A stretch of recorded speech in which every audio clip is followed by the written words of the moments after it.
Hey everyone, welcome to my channel. My name is Tamara, and I asked about a month ago on here and on Facebook if anybody had any questions for me. Then I would do a Q&A on it, and I didn't get very many questions, but I'll share the ones that I did get.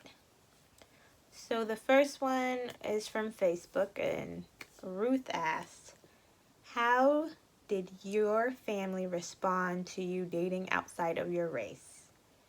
And do people assume you aren't together when you are? Um, so my parents, they didn't care because I have a brother and he's 8 years older than I am.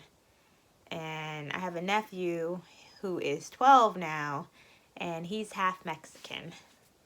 And my brother, he always dated the rainbow when I was growing up. And where we grew up was very diverse. So it was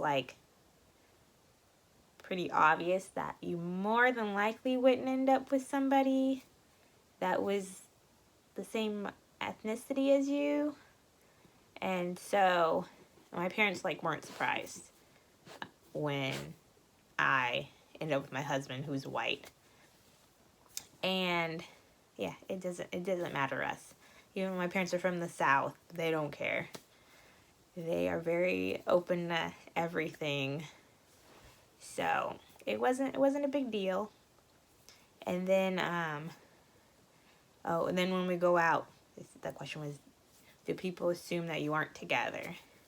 I think it mostly happened when we were younger, and obviously when we didn't have any kids, there was nothing to make it obvious that we were together, because obviously when you look at my son, he's mixed.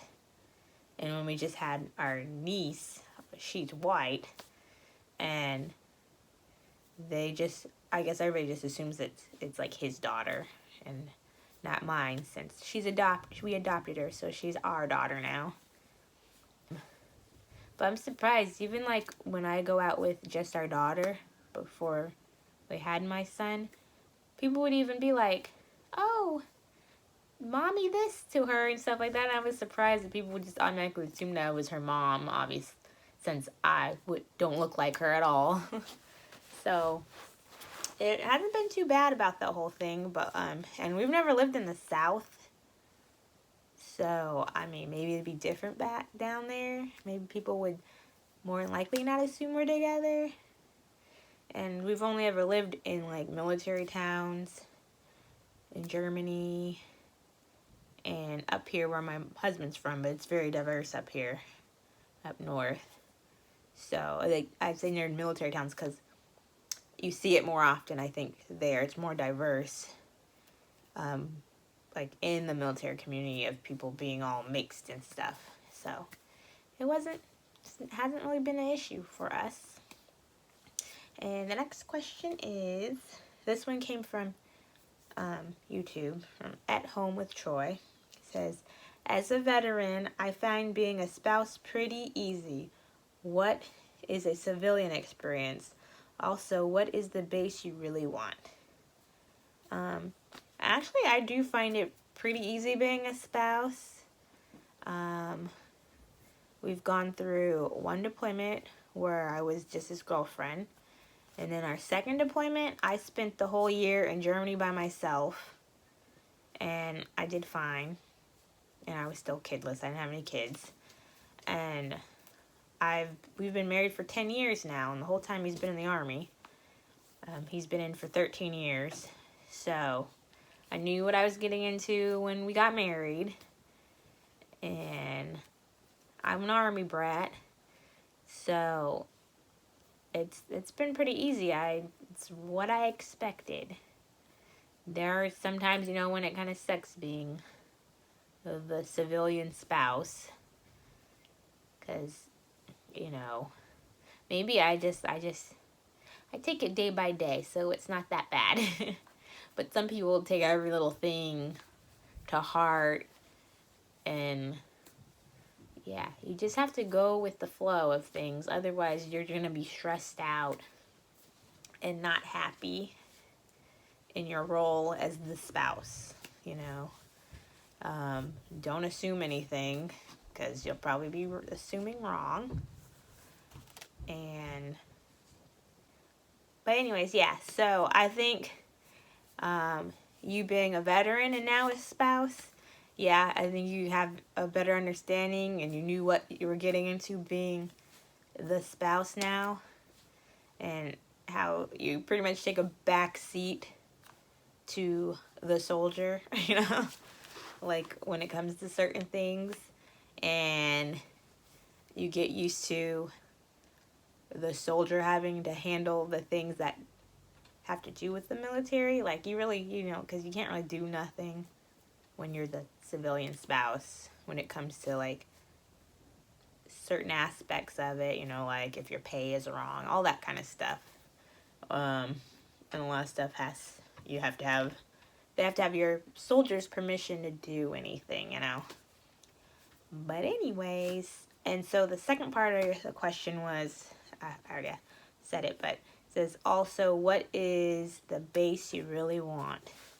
The one I would want the most is Joint Base Lewis McChord in Washington State, because that's where I grew up, and that was the last duty station my dad was at. And when he got out of the Army, he got to early retire out of the Army. My parents chose to stay in Washington, even though they're both from Mississippi, but they knew, like, they had better opportunities in Washington, and my mom already had a good job with the state. So then my dad just had to find a job. And so right before my dad got out, they built a house, and they're still in that house to this day. So I would love to at least go back there for a few years, because that's where I met my husband too. I met him, and then he quickly deployed, and then when he got back, he got a new job in the Army, so he had to go to school, and that's when we ended up getting stationed in Germany. So we never actually, like, lived together in Washington before we moved away.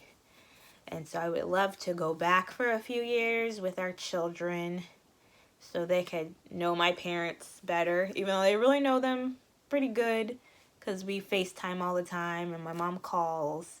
So it's not like they don't know them. They know when my mom calls. They're like, that's Grandma, and they want to say hi to Grandma and Grandpa and see what they're doing, you know.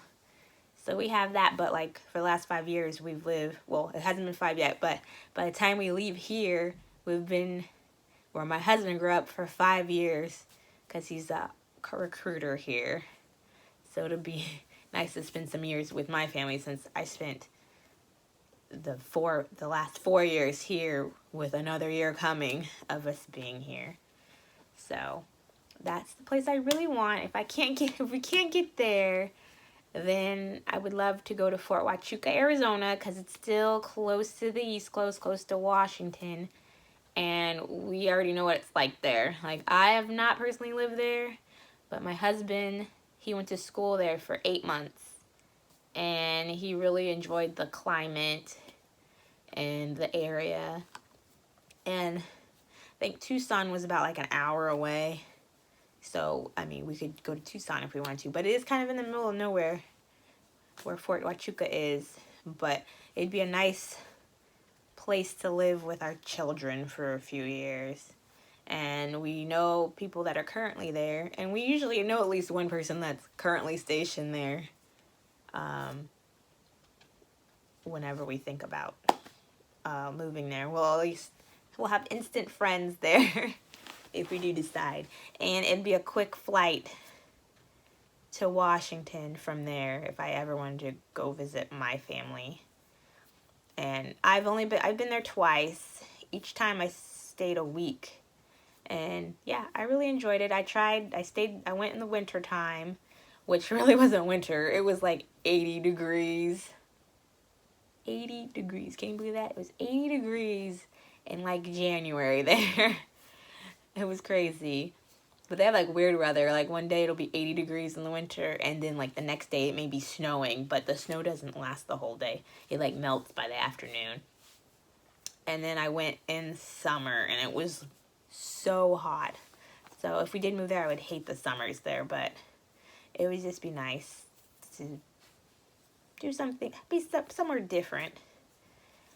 And if I don't get those two places, I don't know where we'd want to be. Maybe Hawaii. We had orders for Hawaii earlier this year, but they got canceled, so we could stay here an extra year. So that'd be another choice. Or I'd love to go back to Germany, because I loved our time in Germany. I think everybody should get a chance to at least be there for one tour, you know, instead of just being in the States your whole career. So, yeah, that would be nice to do all that. Okay, and then the next question is, what made me start doing YouTube? It all started when I was pregnant. Before I was pregnant, on our way to moving here from Kansas, like I did a short little video. It was like a minute long. I was just playing with editing. It was like, yeah, it was like a minute and a half long. And I totally forgot about it. And I went on YouTube and I saw people actually watched it. And I was like, what the heck? Like, that's crazy. People watch this video that really was not about nothing. And so I was like, oh, this would be a great idea to start recording about my life. Well, not my life, but my pregnancy with my son. So I think I started recording that when I was about 25 weeks or so. I'm not really sure. You guys could actually go back and check those videos out. They're really like, I don't know, it's funny to look back at them. But I was learning, you know. So, yeah, then I was like, oh, I want to like record my pregnancy and then my son being born and all that stuff. And so I tried it. I did like 2 videos a week, which was like easier then because like we just had our daughter. And she was 2, I think. 2 when I started making the videos. And she is so different than my son. She would take long naps, like 3 or 4 hour naps during the day. I don't know why, but she would. So it would give me plenty of time to record, and I could edit the videos and everything, make thumbnails and stuff. But when I had my son, it just got hard to do that. So I've slowed down on the videos. I try to post a video once a week, but yeah, so that's how it all started. And now like I'm trying to figure out what I want to do with my channel. I'm trying different things. Like I enjoy recording hauls. That's like my favorite thing to do. And I'm trying to get into vlogging, but I'm not too sure about it. My life's kind of boring. But yeah, that's why I got into YouTube. Okay, and then the last question is, how is the military wife life? Is it hard? Are you and your hubby away for long periods of time? And if so, how do you deal with it? I love being a military wife. Like, it has its ups and downs, like, but we've been lucky, especially on the being away from each other part. We've only been away for a year or more twice. And all his trainings haven't been very long. I think the longest training I ever did was the 8 months in Arizona. And I visited him twice during that time. And he came up to visit me once, and that was the weekend we got married. So it wasn't that bad. And and all his other like trainings and schools he's been through have only been at most 6 weeks. So yeah, we've had it pretty easy compared to others, because I have friends that their husbands seem to be deploying like every other year. And I feel bad that like that's happened. Like my husband's only deployed twice in the 13 years he's been in. And it just is by chance, you know, like when we left our last place, the people he was working with, they were in Korea, but he didn't have to go to Korea because he had to go to training, like a school. So by the time he was done with the school and everything, like it was too late for him to go. Same with Kuwait. Did he go to Kuwait? Or he didn't go to Kuwait, but I think it was Kuwait, not Korea. They were going to Korea right before he left. I don't know. It's all mixed up. Anyways, the point is he's gotten lucky. He hasn't had to deploy or go on in rotations since 2011. Yeah, so 8 years. It's been 8 years since he deployed. And it's not a big deal for him to go away for trainings. It's kind of a nice break from the husband, you know? Like, I get to eat what I want to eat, go do what I want to do. I don't have to worry about making dinner, you know, and all that. But that, you know, that was all, like, when we didn't have children. Now that we have children, it'll be interesting how it goes when he does have to start going away for trainings and stuff.